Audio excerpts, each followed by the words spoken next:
చనిపోయిన కుటుంబాలకు ప్రగాఢమైనటువంటి సంతాపం వ్యక్తం చేస్తూ ఉన్నాం. ఆంధ్రప్రదేశ్ ప్రభుత్వానికి మరియు టీటీడీ బోర్డు వాళ్ళందరికీ కూడా మేము విజ్ఞప్తి, ఇలాంటివి జరగకుండా పగడ్బందీ ఏర్పాట్లు చేసుకోవాల్సిన అవసరం ఉంది. లోపాలను పరిశీలించుకోవాల్సిన అవసరం ఉంది.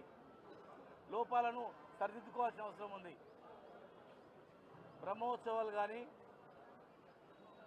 ఇలాంటి ప్రత్యేకమైన దర్శనాలు, వైకుంఠ ఏకాదశి కానీ, ఇలాంటి సందర్భాల్లో అత్యధిక భక్తులు వచ్చేటువంటి తెలంగాణ కావచ్చు, అటు తమిళనాడు కావచ్చు, రెండు తమిళనాడు తెలంగాణ రాష్ట్రాలకు సంబంధించినటువంటి ప్రభుత్వాలతో మాట్లాడి వాళ్ళ సిబ్బందిని కూడా, అదనపు సిబ్బంది కూడా తీసుకున్నట్లయితే ఆయా రాష్ట్రాల నుంచి వచ్చే భక్తులను వాళ్ళు కంట్రోల్ చేయడానికి కూడా అవకాశం ఉంటుంది. రెండవది, ఇలాంటి సందర్భాల్లో టోకన్లు ఉన్న వాళ్ళు మాత్రమే పోవడానికి అవకాశం ఉంటుంది పైకి. కానీ టోకన్లు దొరుకుతాయని చెప్పి 10 మంది వెళ్తారు, కొంతమంది మాత్రం అవకాశం ఉంటుంది. ఇలాంటి సందర్భాల్లో ఇప్పుడు హైదరాబాద్లో టీటీడీ కార్యాలయం ఉంది. ఇక్కడ కూడా ఆ టోకన్ సౌకర్యాలు, బుకింగ్ సౌకర్యాలు ఇక్కడ ఏర్పాటు చేస్తే ఎవరికైతే దర్శనం టోకన్ దొరుకుతుందో వాళ్ళు మాత్రమే అక్కడ దర్శనం పోతారు. అన్నప్పుడు తొక్కిసలాట జరగదు.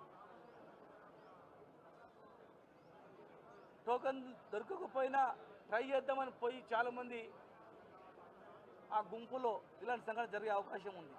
కనుక మీరు ఆలోచన చేసి హైదరాబాద్లో కూడా ఆ టోకన్ సౌకర్యం కలిగేటువంటి ఏర్పాటు ఇక్కడ, ప్లస్ బాధ్యులను గుర్తించి, లోపాలను గుర్తించి అలాంటి జరగకుండా చేయాలి. గతంలో మేము మా మనోభావాలను అక్కడ తెలియజేసినాం. అత్యధిక తెలంగాణ భక్తులు వస్తారు కనుక మమ్మల్ని కూడా ఈక్వల్ చూడాలని, దాన్ని వాళ్ళు స్వీకరించి మరి ఆ ఏర్పాటు కూడా చేయడం జరిగింది.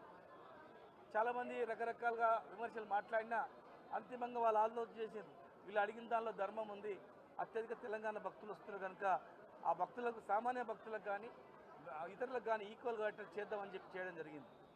ఈ విషయంలో కూడా మేము చెప్తా ఉన్నాం, ఆ ప్రాంతంలో దేవుడు ఉండొచ్చు, కానీ ప్రతి ఇంటికి, తెలంగాణలో ప్రతి ఇంటి దైవం ఆ వెంకటేశ్వర స్వామి. ప్రతి కుటుంబం ఆడికి పోవాల్సిందే. కనుక అక్కడ దర్శనానికి ఇక్కడ కౌంటర్లు ఏర్పాటు చేయండి. చాలామంది భక్తులు అక్కడ పనిచేయడానికి, సేవ చేయడానికి కూడా వస్తారు. ఇంకా ఏవైనా సహకారం ఉంటే మేమందరం కూడా చేయడానికి సిద్ధంగా ఉన్నాం. ఆ లోపాలను గుర్తించి సరి చేయాలి. దేవుని ప్లేస్ కనుక మేము ఎక్కువ మాట్లాడలేకపోతున్నాం. దయచేసి మీరే సమీక్షించుకొని పునరావృతం కాకుండా చేయాలా. ఎవరైతే గాయపడిన వాళ్ళు ఉన్నారో మరి అక్కడ ఒకవేళ వైద్యం సరిగా అందకపోతే హైదరాబాద్ పంపిస్తే ఆ గాయపడినటువంటి వాళ్ళందరినీ మేము దగ్గరుండి బాగు చేయిస్తాం.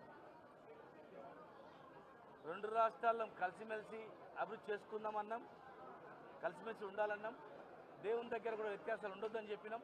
ఇంకా ఏమైనా వ్యత్యాసాలను సరి చేసుకోవాలని చెప్పి కూడా ఈ సందర్భంగా విజ్ఞప్తి చేస్తున్నాం.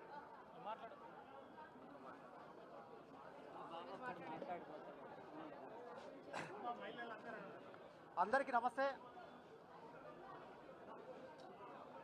ప్రతి